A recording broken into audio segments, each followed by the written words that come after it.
오늘은 남유다의 아마샤 왕에 대한 겁니다. 우리가 그 전에 기억을 해보면은 그 요아스 왕이라고 하는 사람이 있어서 요아스의 아들이 아마사입니다. 요아스는 6살, 7살에 왕이 됩니다. 유다의 자손들이 다 씨가 말랐는데 대제사장 요아하스 요야다에 의해서 성전에서 몰래 자라게 되죠. 자라게 돼서 7살 그 이제 말할 정도 되고 이렇게 했을 때 이제 왕으로 세운 겁니다. 왕으로 세운데 그 아들이죠. 그 아들 요아스 왕이 이제 그 자기의 멘토 되는 요야다 대제사장이 있을 때는 정치를 잘했어요. 근데 그 사람이 죽고 나서부터는 우상 숭배하고 결국에는 암살당합니다.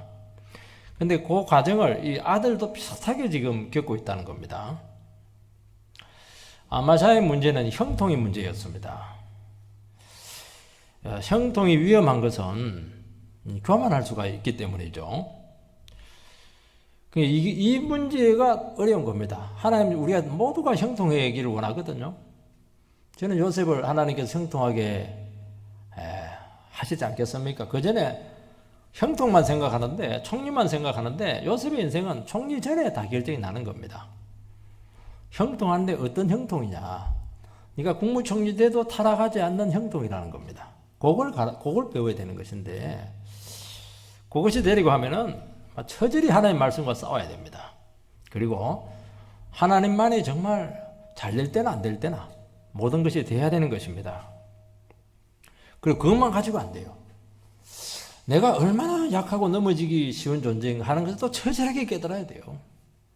이것이 딱 갖춰졌을 때 하나님께서 축복하시고 형통해도 그나마 안전해요. 다윗은 그래도 넘어졌죠.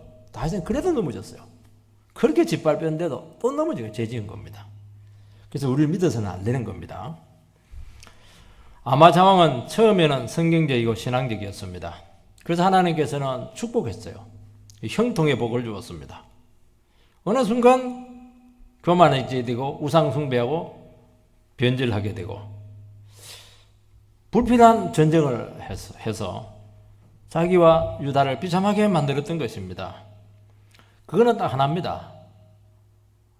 아마샤 왕은 신앙은 좋았는데 말씀이 모든 것이 아니었다는 겁니다. 이 한계를 오늘 말씀에서 우리에게 잘 교훈하고 있기 때문입니다. 우리들 참 신앙이 좋습니다. 참 당신 같은 신앙을 가진 사람이 얼마나 참 훌륭합니까? 절대로 그런 말에 여러분들이 속아서는 안 되는 겁니다. 도리어 그 사람은 우리를 넘어지게 할 가능성이 많아요. 아니에요. 주님은 그거 안 믿습니다. 진짜 바닥에 있을 때나 높은 자리에 있을 때나 어떤 상황 가운데서도 교만하지 않고 한결같이 한계를 지키면서 정말 주님 앞에서 변질되지 않고 갈 수 있는가, 이 숙제를 풀어야 된다고 말씀하고 있습니다. 1절에서 4절 말씀을 보면 이스라엘의 왕 요아스의 아들 요아스 제2년에 유다의 왕 요아스의 아들 아마샤가 왕이 되니 그가 왕이 된 때에 나이 25세라. 예루살렘에서 29년간 다스리니라. 그의 어머니의 이름은 여호아단이라. 예루살렘 사람이더라. 아마샤가 여호와 보시기에 정직히 행하였으나 그의 조상 다윗과는 같지 아니하였으며 그의 아버지 요아스의 행한 대로 다 행하였어도 오직 산당을 제하지 아니하였으므로 백성이 여전히 산당에서 제사를 드리며 분향하였더라. 아마샤 왕은 하나님 보시기에 정직했습니다. 다윗과는 같지 않았다는 겁니다. 이중적인 평가가 지금 나타나고 있습니다. 하나님 보시기에는 참 도덕적이고 율법을 잘 지켰습니다. 신앙도 참 좋았습니다. 정직해요, 솔직해요, 깨끗해요. 근데 이것만으로 충분하지 않다는 것입니다. 뭔가 부족하다는 것입니다. 아버지 요아스 왕과 비슷해요. 요아스는 왕이 된 후에 장인 아니죠. 여호야다 대제사장 지도 아래 있을 때는 참 성경적인 통치를 합니다. 그가 죽고 나서 이제 우상 숭배하다가 나중에는 이제 암살을 당합니다. 그러니까 요아스도 마찬가지고 아마샤도 마찬가지고 왜 똑같은 전체를 밟고, 아들도 똑같거든요. 처음에는 잘합니다. 근데 에돔을 딱 이기고 나서부터 우상 숭배하면서 쓸데없는 전쟁하고 나서 그리고 자기도 암살당해요. 망합니다. 똑같아. 아버지하고. 이게 두 사람의 공동점이 뭐냐? 그건 하나밖에 없어요. 하나님의 말씀 붙들고 홀로 서기를 하지 못했다는 것입니다. 여호야다의 하나님, 요아스의 하나님 아니에요. 여호야다의 하나님은 여호야다의 하나님이고 나는 또 내 하나님이 있어야 된다는 겁니다. 어머니의 하나님, 내 하나님이 아니에요.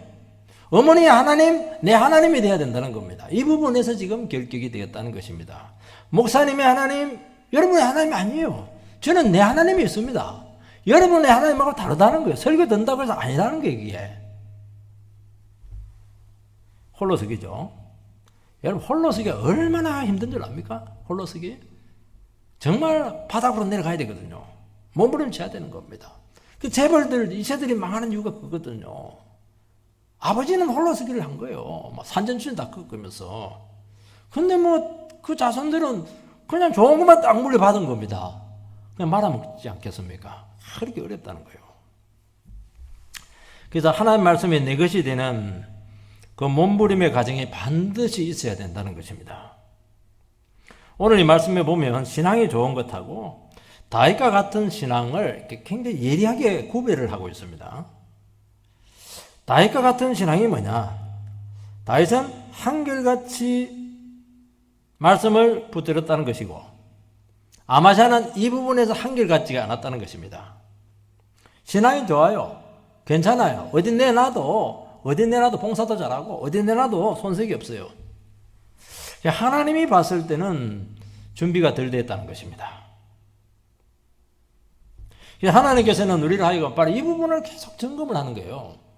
우리 인생의 고비 때, 또 뜻대로 안 될 때, 주님께서는 이 부분을 철저히 준비하기를 원하는 것입니다. 우리는, 이 정도 했으면 됐죠. 이 정도 직분 가지고, 이 정도 신앙이 되고, 신앙 연륜 가지고 있으면 됐지. 하나님 또 더 뭘 요구를 하십니까? 그러면서 어려움이 생기고, 연단을 받을 때 참 이렇게 힘들어 하는 것을 알게 되는 것입니다. 내가 뭘 잘못했다고. 객관적으로 보면 잘못한 거 없어요.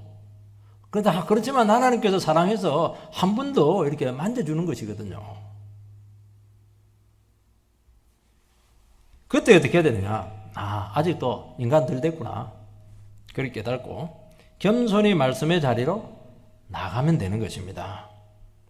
그러면 어떻게 되느냐? 하나님 다 옳습니다. 하나님 주신 말씀이 모든 것이고 나 하나님 말씀만 했으면 됩니다. 형통하면 더 좋고 안 해도 좋아요. 형통 안 해주겠습니까? 그런 사람을? 나는 이대로 그냥 천국 가도 좋아요. 너무 행복해요. 더 원하는 게 없습니다. 하나님께 더 원하는 거 안 주겠습니까? 더 주죠. 요 신앙이 돼야 된다는 겁니다. 다윗은 말씀이 모든 것이었습니다. 일시적으로 얼마나 많이 흔들렸습니까? 연단받으면서도. 또 죄도 지었어요. 바세바도 범했습니다. 또 불신앙에 빠지기도 했습니다. 막 힘들면 막 블레셋에 가기도 하고 말이죠. 타협하기도 하고 막 이렇게 했어요. 근데 다윗은 그렇게 실수도 하고 넘어졌지만 결정적인 고비 때마다 또 하나님께 나옵니다. 말씀 탁 붙잡고 겸손하게 믿음으로 반응을 했던 겁니다. 요게 돼야 되거든요. 요게 계속 돼야 되는 겁니다. 그리고 인생의 결정적인 고비 순간에는 하나님 말씀이 판단과 행동의 기준이 된 것입니다. 그 증거가 무엇입니까? 자기가 달될 수 있는 길이 있었잖아요. 사울을 두 번이나 죽일 수 있는 길이 있었거든요. 또 화가 나요. 잘못한 건 없는데도 불구하고 어떻게 했냐니까 말씀을 쫙 붙잡죠. 여호와의 기름 부음 받은 자를 내가 죽일 수 없다. 딱 그러면서 자기 일을 딱 결제하는 거예요. 말씀을 딱 붙잡는 겁니다. 대단하죠? 그래서 다시 사울을 살려놓고 자기는 더 고난의 길을 둘러서 가는 것입니다. 그리고 인생을 철저하게 주님께 맡기는 것입니다. 하나님께서는 사울을 심판하고 때가 되었을 때 다윗을 딱 왕의 자리에 올려놓았을 때 아무도 그 사람에 대해서 흠을 잡을 수가 없었던 것입니다. 하나님은 그렇게 하기를 원하셨던 것입니다. 그래서 자기 자신의 부족을 알고 주님 앞에 바로 서리고 바로 살리고 했던 것입니다. 우리가 이럴 때마다 한 번씩 시도를 해요. 스스로 한번 살고 싶은 겁니다. 더 이상 참기가 힘들기 때문이죠. 그럴 때마다 결과는 최악입니다. 우리 생각대로 절대로 안 되게 만드십니다. 그래서 네 자신 믿지 말고 네 스스로 살려고 하지 말고 끝까지 하나님의 말씀의 뜻에 순종하라는 것입니다. 여러분, 사람은 다 바로 살고 싶어 합니다. 정직하게 살고 싶고 선을 행하고 싶고 남을 도와주고 싶으면서 살고 싶은 거예요. 근데 현실에 가면은 사라지지 않습니다. 여러분, 대통령도 그런 것 같아요. 밑에 있을 때는 막 좋은 공약하고 막 전임자 엄청 욕하고 이래놓고는 자기가 그 자리에 있으면 더 해요. 그게 우리 보고 있는 현실이잖아요. 그 자리에 안 가보면 자기 모습 모릅니다. 그 자리에 앉아나 봐야 아는 거예요, 이게. 왜냐하면 인간의 힘으로 안 되는 시점이 옵니다. 진짜 중요한 문제는 인간의 힘으로 할 수 있는 게 없어요. 아무것도 없습니다. 이때 말씀에 목숨 걸고 세상을 철저히 버릴 때 그때 이것이 나옵니다. 그러니까 자기가 없어져야 돼요. 자기가 사라지는 것입니다. 이게 잘 돼야 돼요. 자기 포기가 잘 돼야 돼요. 그래서 인생의 고비나 결단의 시기에 내 성질, 내 확신, 자기 자신을 내려놓고 하나님의 말씀을 다시 한 번 더 붙들고 헌신할 수 있는가? 이것이 가능한가? 여기에 모든 것이 달려있는 것입니다. 아마 저는 처음에는 잘했는데 하나님께서 크게 축복을 해서 성공을 했습니다. 잘 참았어요, 이 사람도. 그리고 막 가시들 막 그냥 하나님의 은혜로 다 뽑아놨습니다. 그 성공을 했어요. 너무 잘했죠. 그때 어떻게 해야 됩니까? 아, 이거는 내 성공이 아니구나. 다시 한 번 더 자기 자신을 부인하고 낮아져서 하나님의 말씀 앞에 자기 자신을 재헌신을 해야 되는데 그때 딱 이것이 안 됐습니다. 그때부터 딱 그것만의 길로 가게 되었고 망조가 들게 된 것입니다. 여러분, 이런 신앙 과정을 통해서 하나님께서는 무엇을 깨닫게 하느냐 하니까 우리는 하나님을 안다고 하지만은 우리가 어떻게 하나님의 그 깊은 심중을 알 수가 있겠습니까? 그 지혜의 부여함을 알 수가 있겠습니까? 하나님의 지혜는 너무 크세요. 너무 깊으세요. 우리가 알지 못하는 그 지혜가 많다는 것입니다. 그래서 우리에게 이런 인생의 고비를 통해서 하나님의 말씀의 세계로 다시 한 번 더 들어가게 하는 이유는 너를 쓰기 위해서, 너를 축복하기 위해서 하나님에 대해서 더 큰 새로운 인식을 가지라는 것입니다. 하나님을 아는 만큼 축복이거든요. 하나님의 지혜를 아는 만큼 능력이거든요. 그래서 하나님께서 더 우리를 복되게 하기 위해서 그렇게 하시는 것이지 우리를 절대로 짓밟히기 위해서 그렇게 하지 않는다는 겁니다. 왜 비참하게 해 우리를? 안 그렇잖아요. 그래서 인격적인 하나님, 나의 하나님이 책 속의 하나님이 아니에요. 예배만의 하나님이 아니에요. 목사님의 하나님이 아닌 정말 나의 하나님이 되기를 원하시는 것입니다. 그래서 하나님 말씀이 온 인격을 관통해서 내 말씀이 되고 있는가 하는 문제인데 이것은 말씀이라고 하는 것은 듣는다고 되는 게 아니에요. 하나님의 말씀은 생명이지 않겠습니까? 내 목숨하고 바꾸라는 겁니다. 그래야 내 말씀이 되는 겁니다. 여러분의 인생에 있어서. 성경 공부하고 다 되면 누가 그거 못하겠습니까? 안 되는 거예요. 그거 하세요. 그게 돼야 우리 점검이 되기 때문이죠. 제대로 만나라는 겁니다. 이것은 웬만큼 신앙 좋다. 정말 은혜스럽다. 그 말 듣는다고 되는 게 아닙니다. 신앙 연륜으로 되는 게 아니에요. 물론 도움이 많이 될 겁니다. 그건 다른 문제라는 거예요. 하나님 말씀만 의지했을 때 망하지 않는다. 그리고 주님께서 나를 연단해서 정금같이 나오게 한다. 반드시 형통하게 한다. 이 고백이 나오기를 원하는 것입니다. 이것이 안 되면은 결정적인 순간에 신앙이 어떻게 되느냐? 하나님과 거래하려고 합니다. 어떻게 해요? 대가를 잡고 요구하는 겁니다. 하나님, 내가 얼마나 헌신 많이 했어요? 얼마나 봉사 많이 했어요? 얼마나 헌금 많이 했어요, 하나님? 그만큼 저에게 보상을 주시기 바랍니다. 자기는 안 그런다고 그래요. 안 그러긴 왜 안 그래요? 힘든 일이 생기고 어려운 일이 생기면 뜻대로 안 되면 바로 이게 나와요. 하나님 내가 얼마나 헌신했는데요. 하나님 내가 얼마나 드렸는데요. 바쳤는데요. 아니 이것도 안 해주는 겁니까? 이렇게 하는 겁니다. 이게 이제 보상신앙이에요. 신앙의 바닥이 드러난 겁니다. 하나님하고 계산 한번 해보시려고 합니까? 하나님 우리한테 준 거하고 우리가 하나님께 바친 거하고 계산이 되겠어요? 그 자체가 지금 잘못된 겁니다. 하나님 은혜가 뭐 돈으로 계산됩니까? 아니잖아요. 예수님의 그 목숨이 우리 돈으로 뭐 계산이 되겠습니까? 계산이 안 되거든요. 늘 얘기하잖아요. 돈으로 살 수 있는 것은 귀한 것이 아니라는 것이라니까요.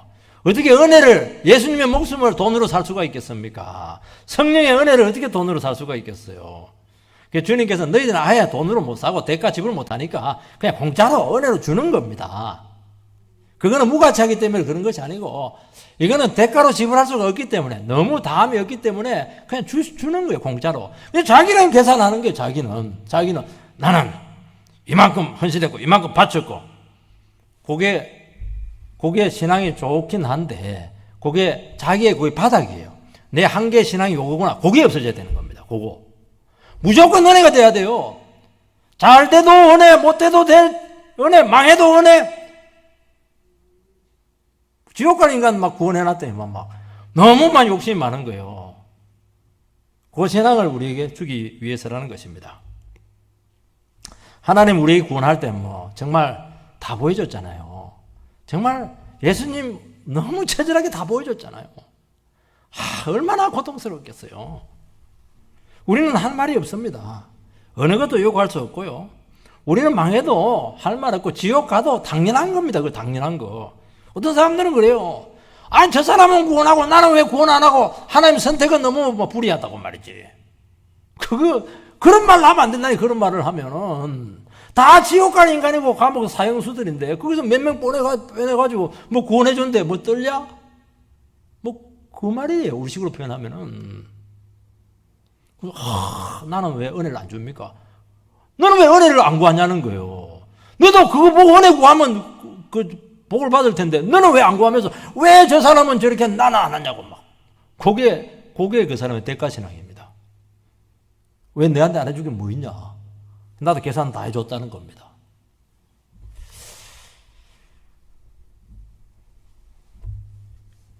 그러면 은혜가 역사합니다. 고비 때마다 우리 삶이 망가지는 것이 아니고요. 그럴 때마다 하나님 은혜 들어가면 막 계속 은혜가 흐르는 것입니다. 여러분, 하나님은 거래와 대가의 대상이 아닙니다. 불쾌하게 생각하세요. 하나님은 모든 것이 되기를 원합니다. 목숨과 뜻과 힘과 정성을 다 해서 주 너의 하나님만 사랑해라. 그게 하나님께서 원하시는 것입니다. 나 사랑도 하고 우상도 사랑하는데 그건 안 사랑하는 거예요. 그분만 목숨 걸고 사랑하라는 것입니다. 그분 안 사랑하면 우상 숭배하는 거예요. 뭐 중립이 없습니다. 신앙은 중립 없어요. 잘 되든 안 되든 내 하나님입니다. 조금도 나의 것을 요구하지 마시기 바랍니다. 그럼 하나님께서 어떻게 하십니까? 은혜로 다 주실 것입니다.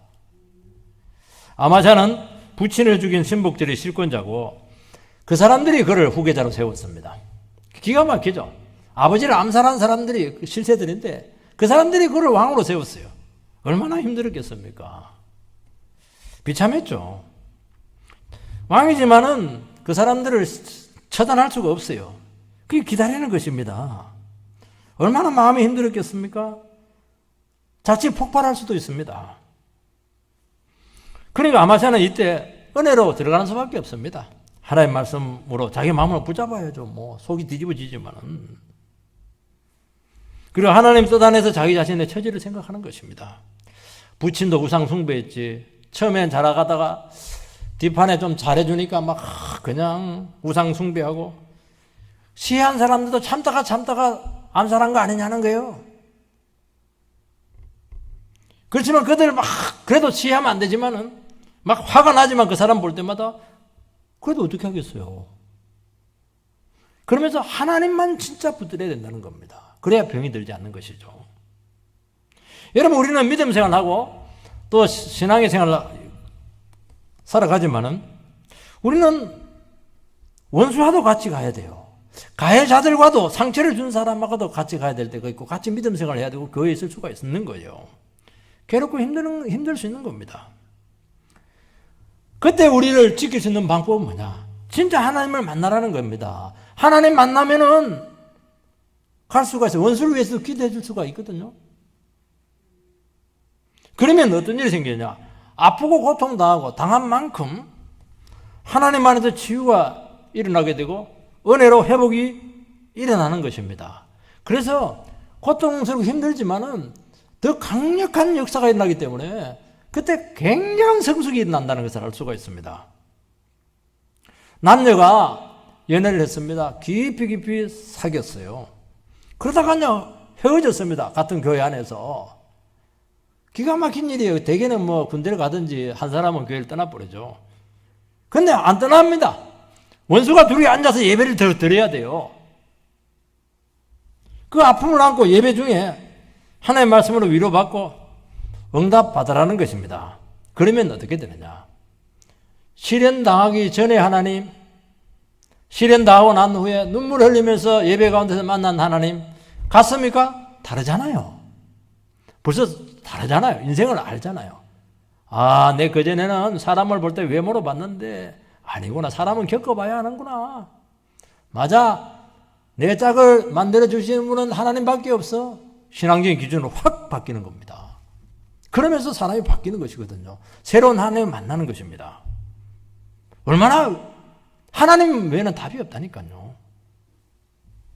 그래서 그 아픔을 가지고 아플 때마다 어떻게 해야 돼요? 예배 가운데 은혜 받아야죠. 뭐 눈물로 기도해야죠.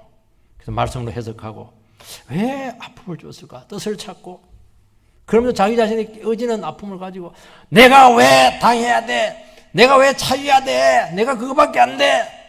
주님께서 너 그거밖에 안 된다. 깨지는 거죠. 아픈 것이죠. 인정하는 거예요. 새롭게 만들어져 가는 것입니다. 얼마나 멋있게 만들겠습니까? 그동안 내가 너무 착각했네. 내 같은 사람이 어디 있는가 봐라. 이렇게 했는데 아니라는 거예요. 그러면서 내가 잘 되면 잘 믿겠다. 거래적인 신앙이 깨어지게 되고 나의 하나님을 만나는 것입니다. 우리는 해가지고 결혼 잘하고 잘 살고 이래가지고 하나님 찬양하고 싶은데요. 하나님 그렇지가 않을 때가 참 많습니다. 내가 팍 깨뜨려가지고 하나님, 나의 하나님이 되게 하신다는 것입니다. 5절 6절 말씀을 읽어보면요. 나라가 그의 손에 굳게 섬에 그의 부왕을 죽인 신복들을 죽였으나 왕을 죽인 자의 자녀들은 죽이지 아니하였으니 이는 모세의 율법책에 기록된 대로 함이라. 곧 여호와께서 명령하여 이르시기를 자녀로 말미암아 아버지를 죽이지 말 것이요 아버지로 말미암아 자녀를 죽이지 말 것이라. 오직 사람마다 자기의 죄로 말미암아 죽을 것이니라 하셨더라. 아마샤는 오랫동안 부친 시해한 사람들을 그대로 둡니다. 힘이 없으니까요. 근데 시간이 지났을 때 힘이 생겼을 때 그 시해자만 처단합니다. 자녀들은 살려둡니다. 우리나라는 영모를 꾀하면 3족을 멸하고 심한 경우는 9족을 멸하고 연자제가 통하거든요. 왜냐하면 반역의 씨앗을 다 잘라버리야 되기 때문에 그렇게 하는 것입니다. 근데 아마샤는 율법대로 죄지은 그 사람만 처단을 합니다. 정권 초기에 손볼 사람 처단하면서 많은 혼란을 겪게 되는 것을 알 수가 있습니다. 물론 그거 언젠가는 처리해야 되겠지만은 여러분 그거는 굉장히 어려운 문제예요. 사람을 처리하는 것은 굉장히 어려운 문제예요. 이것은 섣불리 시도했다가 역공을 맞아가지고 정말 중요한 문제를 못하는 경우가 참 많습니다. 그래서 초기에는 반대파를 숙적하는 게 아니에요. 더 시급한 문제가 있습니다. 하나되게 해서 교회를 세워야 돼요. 나라를 세워야 돼요. 가정을 세우는 겁니다. 위험성이 높은 문제는 주님께 맡겨야죠. 내 힘으로 안 되는 겁니다. 쓸데없이 막 비리 캐내고 막 이래가지고 너는 비리 없단 말이지. 그래서 뭐 뒤범벅이 되고 막 재판 몇 번 해버리면 끝나는 것이에요.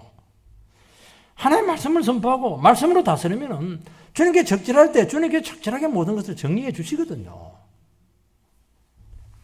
아마샤는 어느 정도 자신이 생겼을 때 시해자를 처단합니다. 이걸 처단 안 하면 안 되게 되어 있어요. 왜냐하면 하나님 나라에 암살을 통해서 왕을 어떻게 하면 안 되거든요. 다윗처럼 사울도 끝까지 살려줬잖아요. 그렇게 하면 안 돼. 기름 부은 자를 그렇게 하면 안 되거든요. 그래서 하나님의 공의가 실현이 되고 기강이 바로 잡히는 것입니다. 아마샤는 율법대로 처리했고 그 영모자의 자녀들은 하나님이 제어해 주실 그 믿음을 가졌죠. 그리고 하나님의 말씀대로 다스리면 영모 세력이 득세할 여지를 주지 않는다는 그 믿음이 있었기 때문에 말씀대로 한 겁니다. 율법대로 이 문제를 처리한 것입니다. 그리고요, 훨씬 더 중요한 것이 있는데 사람은 독립된 인격체입니다. 부모의 행동이 자녀에게 큰 영향을 주지만은 하나님 앞에서는 부모는 또 부모의 인격이고 자녀는 또 자녀의 인격이에요. 부부도 마찬가지입니다. 부부도 달라요. 해보면 알아요. 그래서 우리는 막 싸잡아가지고 도매금으로 자꾸 취급하는데 큰일 납니다. 그렇게 하면 안 돼요. 전부 다 달라요. 대화를 해보면 다르고 겪어보면 다 달라요. 쌍둥이도 다르다니까. 쌍둥이도. 생각도 다르고 사상도 다르고 성격도 다르고 기질도 다른 것입니다. 물론 강한 영향력을 가진 존재 아래 개인들이 영향을 받을 수 있지만은 절대로 도매금으로 형벌을 줘서는 안 되는 것입니다. 하나님 앞에서 다 정말 하나님격으로 객관적으로 이렇게 보면은 다 달라요. 어떻게 저런 집안에 저렇게 귀한 믿음의 자녀가 있는가 참 놀랄 때가 많습니다. 그 하나님 앞에 보면 귀한 면이 너무 많다는 것입니다. 또 부정적인 면이 있더라도 얼마든지 믿음으로 극복될 수가 있고 하나님께서 그 영혼을 가만둡니까? 그 악한 영향을 그대로 둡니까? 말씀으로 계속 따듬을 거거든요. 그래서 악한 성향이 안 나오도록 제어를 하신다니까요. 그래서 반드시 긍정적으로 바뀌게 되어 있습니다. 그걸 못 믿으면 아이 친구들은 싹 쓸어버리라. 아이고, 이렇게 하는 거예요. 그래서 어떤 틀에 개인을 가두어서 평가하고 정죄하는 이것은 율법의 정신에 어긋나는 것입니다. 우리도 사상 분리할 수 있어요. 성향 분리할 수 있습니다. 지역색으로 분리할 수가 있죠. 인간인데요. 인간도 정치적인 동물이잖아요. 그것은 어디까지나 참고사항이지 그걸 절대 세서는 큰일 나는 것입니다. 교회도 전라도파, 경상도파, 강원도파 그러면 어떻게 해요? 그게 뭐가 그렇게 중요한 거예요? 하나님 앞에 다 죄인이고 존귀한 하나님의 자녀죠. 하나님의 말씀이 밝혀질 때 율법의 정신이 살아나게 되고 모두가 하나 되어서 계획과 부흥에 동참하는 기적이 일어나는 것입니다. 복음 안에서는 그게 가능해요. 반대파도 와가지고 같이 손을 잡을 수가 있습니다. 그래야 교회가 되는 것이고 그래야 나라가 되죠. 그래야 가정이 되지 않겠습니까? 기업이 되죠. 여러분 부황을 시해한 그 죄는 하나님이 처리했습니다. 그러니까 아마샤가 하나님의 말씀대로 나라를 다스렸을 때 하나님께서는 왕에게 힘을 실어 주었습니다. 어떻게 힘을 실어 줍니까? 왕은 계속 부흥을 주는 거예요. 형통케 합니다. 시혜자들은 점점 약해지고 또 늙게 되고 늙으면 또 은퇴해야 돼요. 또 죽을 수가 있어요. 놀라운 것은 그들이 지은 죄는 시간이 지나도 없어지지 않았다는 것입니다. 여러분 이것을 꼭 기억을 해야 돼요. 시한 그 죄가 시간 지연만 있을 뿐이지 그게 없어집니까? 절대로 없어지지 않아요. 쌓입니다. 쌓여. 딱 쌓여 있습니다. 그리고 그 죄에 따라서 하나님께서는 처형합니다. 이것이 하나님의 공의 실현이고 하나님께서 죄를 심판하는 것입니다. 그러면 사람들 깜짝 놀라요. 야, 하나님 살아있구나. 하나님께서 이 나라를 인간이 다스리지 않고 하나님께서 지금 다스리고 있구나 하는 것을 알면서 야, 여기에 정의가 있네. 여기에 진리가 있네. 그렇게 하면서 사람들이 여기에 헌신을 하는 것입니다. 하나님의 말씀대로 다스리는 왕을 축복해서 가시와 같은 존재인 에돔을 차지합니다. 에돔은 굉장히 가시예요. 옆에 팍팍 찌르는데 막 빼낼 수도 없고 힘듭니다. 가시는요, 자기의 힘으로 못 빼요. 팍 박혀가지고. 근데 하나님께서 때를 주셔가지고 1만 명을 죽이고 에돔을 유다에 복속을 시킵니다. 그 믿음대로 하니까, 말씀대로 하니까, 율법대로 하니까 하나님께서 가시를 빼줘버렸어요.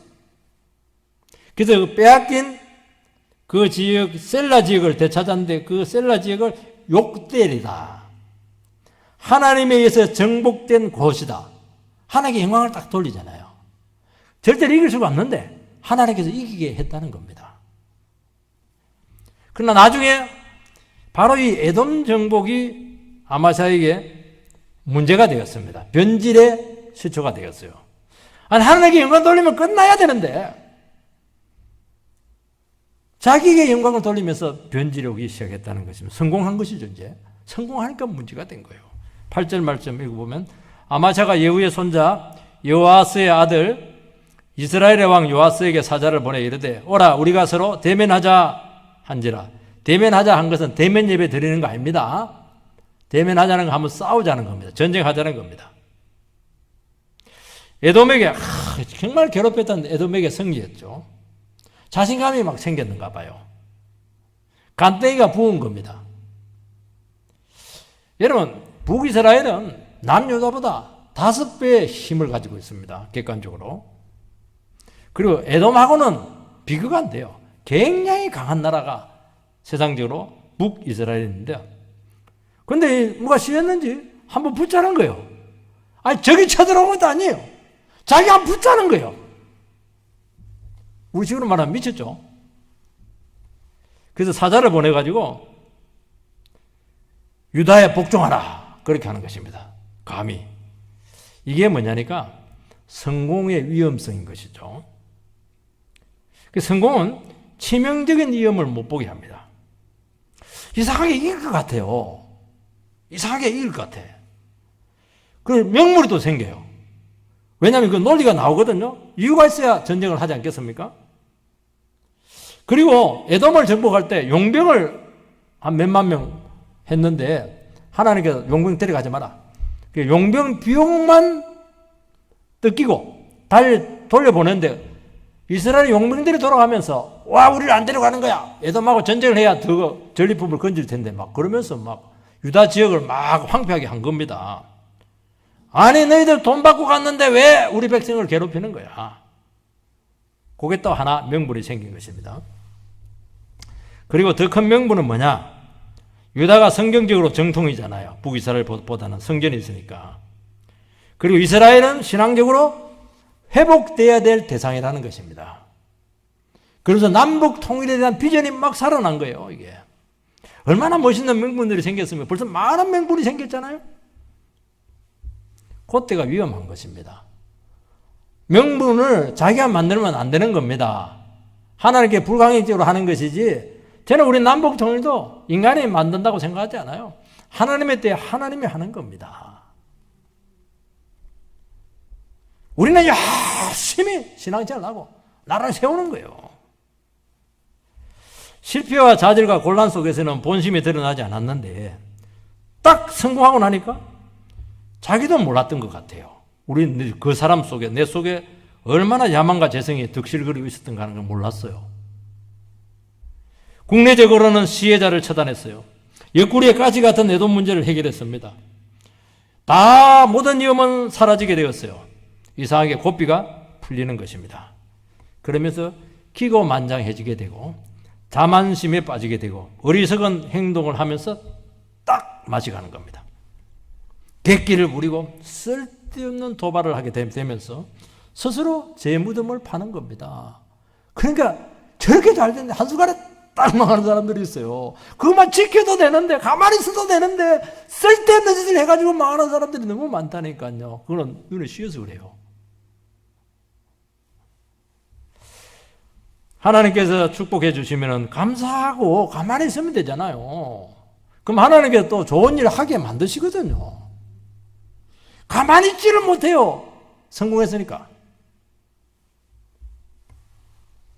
눌렸던 그동안 못했던 게 뭔가 올라오는 것입니다. 그래서 우리는 한 번씩 주님께 그걸 잘 알기 때문에 그냥 누군가 나를 그만하지 와서 괴롭히고 욕을 한 바가지 하고 가고 신경 건드리고 골머리를 싸게 하는 문제들이 자꾸 생기고 이렇게 하는 것이 영적으로 봤을 때는 유리할 수가 있어요. 적어도 그럴 때는 그만하지 않거든요. 잘난 체 안 하거든요. 영적으로 보면 안전할 수가 있는 겁니다. 9절에서 10절 말씀을 보면 이스라엘의 왕 요아스가 유다의 왕 아마샤에게 보내어 이르되 레바논의 가시나무가 레바논 백향목에게 전가를 보내어 이르기를 내 딸을 내 아들에게 주어 아내를 삼게 하라 하였더니 레바논의 들짐승이 지나가다가 그 가시나무를 짓밟았느니라.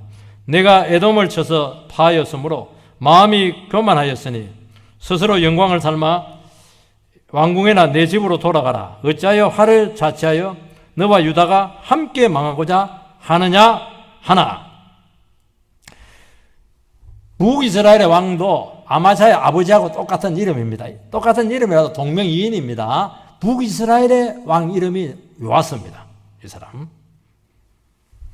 이 사람이 예후의 자손이에요. 예후의 자손. 아마샤의 문제를 정확하게 꼬집습니다. 요지가 뭐냐? 까불지 말라는 겁니다. 어디서 앞에서 깝죽대냐? 우리 식으로 변하면 그렇게 하는 것이죠. 너 에돔 한번 이겼다고 해서 그렇게 교만 떨지 말라는 것입니다. 요아스는 믿음이 좋은 왕이 아니죠. 북이스라엘 왕들은 특징이 믿음이 없어요. 그런데 믿음이 없는 북이스라엘의 왕 요아스가 지금 아마샤의 본심을 꿰뚫어 보고 있습니다. 그러니까 모든 사람들이 지금 아마샤는 교만하다는 거예요. 지금 문제가 많다는 거예요. 지금 본인만 모르고 있는 겁니다. 본인만 지금 이상하다는 걸. 이런 사람들은 주변에 다 알고 있습니다. 아무리 반대해도 뭐 쉬었는지 듣지를 않습니다. 망해야 끝나는 겁니다. 그게 불행한 것입니다. 그래서 이게 위험한 거예요. 그러니까 우리가 하나님 말씀으로 우리 자신을 다스려내지 못하면 우리도 결국에는 이런 위험에서 자유롭지 못하다는 겁니다. 아니면 축복을 안 해주든지 아니면 말씀으로 연단받아서 축복을 받든지 그렇게 해야 되는 거예요. 영적 자만에 빠진 것이죠. 근본적으로 하나님께 붙들린 영혼이 아니라는 것입니다. 그래서 우리는 스스로 얼마나 위험한 존재인가 하는 것을 알아야 됩니다. 너 위험해, 위험해. 그 말을 하는 거 보니까 지금 굉장히 지금 수위가 높아지고 있어. 곧 떨어질지 몰라. 스스로도 이야기를 하고 옆에서 자꾸 이야기를 해주는 게 좋은 거예요, 여러분들. 부부는 뭐 하는 거예요? 잘한다, 잘한다. 그렇게 하면 어떡해요? 같이 망하지. 자꾸 봐가지고 팍팍 찌르세요. 아이고, 그런 소리 하지 말라고. 당신 지금 해서는 안 될 말하고 있다. 그거 굉장히 위험한 말이라고. 그렇게 해줘야 돼요. 그래도 안 돼요. 원하는 대로 팍팍 축복해 주지 않은 것도 감사를 하시기 바랍니다. 지금 힘들 때 말씀으로 다져야 우리 한 번 축복해 주시거든요. 그나마 자기를 지킬 수가 있습니다. 언제 교만하냐고. 어느 순간부터 이 사람이 대화가 안 돼요. 말을 안 들어요. 망할 때까지 자기 거짓 확신 속에서 살다가 끝납니다. 스스로 통제할 수 없는 재성이 말씀으로 치료되지 않았기 때문입니다. 이 문제예요. 우리 속에 정욕이 있고 분노가 있고 욕망이 있고 야망이 있고 과시욕이 있는데 그동안 그것이 드러날 기회가 없었다는 겁니다. 우리는 오늘 이 시간 바로 이 문제를 말씀과 성령으로 다스려야 된다는 것입니다. 사람이 한결같게 그렇게 어려운 겁니다. 요아스는 크게 승리를 했죠. 게임이 안 됐어요. 하나님 안 도와주니까. 그래도 뭐 군비가 약하고 능력이 안 되는데 하나님께서 안 도와주니까 아마샤가 이길 리가 있습니까? 완패를 해요. 아마샤가 포로로 잡힙니다. 그러면 이제 도망가면 되는데 조공받고 포로를 잡고 예루살렘까지 끌고 가요. 그 예루살렘 성벽 180m를 헐어버립니다. 그 성전 곳간에 있는 보물들을 다 가져가요. 그리고 중요한 인물들을 볼모로 딱 잡아갑니다. 아마샤는 그걸 딱 남겨놓는 겁니다. 쫄딱 망했어요. 까불다가 망한 비참한 케이스입니다. 여러분, 하나님 말씀 하나에 온전히 붙들리지 않으면 바로 이 교만과 욕망의 유혹을 이길 수가 없다는 겁니다. 그게 성경의 사상이에요. 교만은 패망의 선봉이라고 했잖아요. 아마샤는 망했고 피눈물을 흘립니다. 완전히 무너졌습니다. 그러나 이때도 또 기회입니다. 자신의 벌거벗은 모습을 보고 철저하게 회개하면 다시 한 번 더 기회를 줘요. 그런데 그 기회를 못 살리고 15년 동안 계속 방황합니다. 더 비참해지게 되고 결국 부친처럼 신복의 영모로 나깃으로 도망갔다가 거기서 암살을 당합니다. 여러분, 아마사의 패망 원인을 오늘 본문에서는 뭐라고 진단을 내리냐 하니까 에돔에서 가져온 우상을 섬긴 것이다. 역대하의 말씀에 나오고 있습니다. 여러분, 유다하고 에돔하고 붙었는데 에돔을 박살을 냈습니다. 옛날에는 전쟁을 신들의 전쟁이거든요. 그럼 여호와 하나님께서 에돔의 우상을 이긴 것이죠. 그런데 그 전 에돔의 우상을 가져와 가지고 아마사가 섬기는 것입니다. 말이 안 되는 것이잖아요. 왜 그랬습니까? 하나님 싫은 겁니다. 이상하게 하나님 싫어져 버렸어요. 하나님 통제에서 벗어나고 싶은 거예요. 그래서 하나님께서 제일 싫어하는, 그것도 완전히 가시와 같은 그 패망한 나라의 우상을 갖고 와서 더욱 섬기는 겁니다. 하나님 속 뒤집어지게 하는 것이죠. 그 순간부터 분별력이 사라지게 되고 총명은 사라지게 되고 하는데, 보시기 바랍니다. 망할 짓만 딱 골라서 합니다. 여러분, 많이 가진 게 중요한 게 아니에요. 많이 배운 게 중요한 게 아닙니다. 눈이 띄어져야 되거든요. 하나님이 함께 해주셔야 총명이 살아나게 되고 살 길을, 세울 길을 알거든요. 그런데 딱 세상 우상 딱 섬기잖아요. 하나님 싫어하는 거 자기도 알잖아요. 이게 해서는 안 된다는 거. 그걸 딱 하잖아요. 눈이 완전히 먹통이 돼요.